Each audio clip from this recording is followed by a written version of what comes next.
I was born profoundly deaf. My mom had rubella during the first trimester of her pregnancy. I had the incredible good fortune to have been born in a small town in Pennsylvania where Helen Beebe was practicing, and she was one of the pioneers of the auditory verbal approach. I was diagnosed at 4.5 months, fitted with hearing aids at 6 months.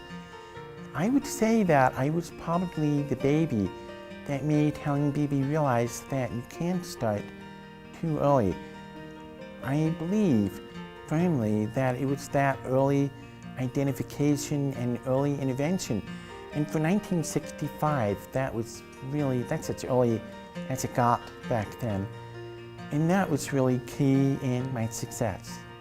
I worked with her, I would say formally, for about 14 or 15 years. She had visitors from all over the world, and there might have been anybody from parents of newly identified deaf babies, professionals from all over the world that were interested in this new approach, this new revolutionary and at times controversial approach, teaching deaf children to hear and to speak. How is that possible? She did with me basically what we do with deaf children today in listening and spoken language.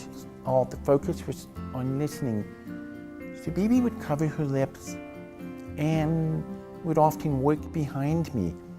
It was demanding and it was exhausting, but at the same time I knew it was something that I had to do and wanted to do in order to develop speech and language. After school, I would walk the 1 block over to Beebe's clinic twice a week for 1-hour therapy sessions, but I was mainstreamed from preschool through kindergarten, through high school, and went on to Harvard University, and I have a psychology degree. And then I went on 30 years later, got a master's degree in library science.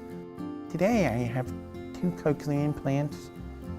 I got them when I was 40 and 44, and I can tell you that if I had had the technology that we have today back then, school would have been so much easier and more fun.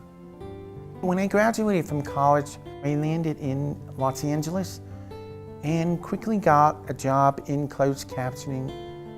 It was a dream job. This is television, this is entertainment, and this is making television accessible to people with hearing loss. I decided after 22 years that I had overstayed my welcome in the captioning industry and I was ready to do something else. So I went back to school and got a master's degree in library and information science. So I was helping undergraduate students and graduate students with their academic research and also helping faculty. All my life I've been the student, and now I'm the teacher. And now I have to think about ways to make information accessible to my students. And one of the things that took me a little bit by surprise was that I did have some students with disabilities. Now I work for the County of Los Angeles Public Library, and I love it.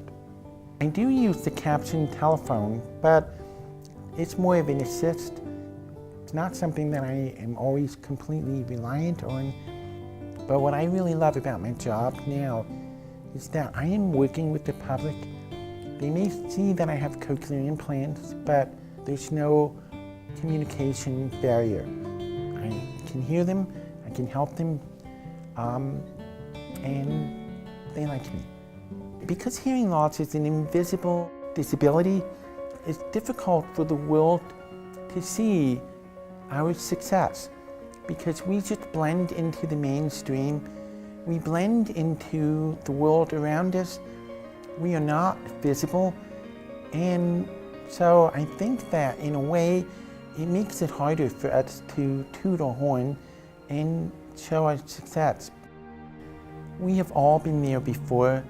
We have all had our challenges, We have all overcome obstacles. We have all fallen down. We've all made mistakes.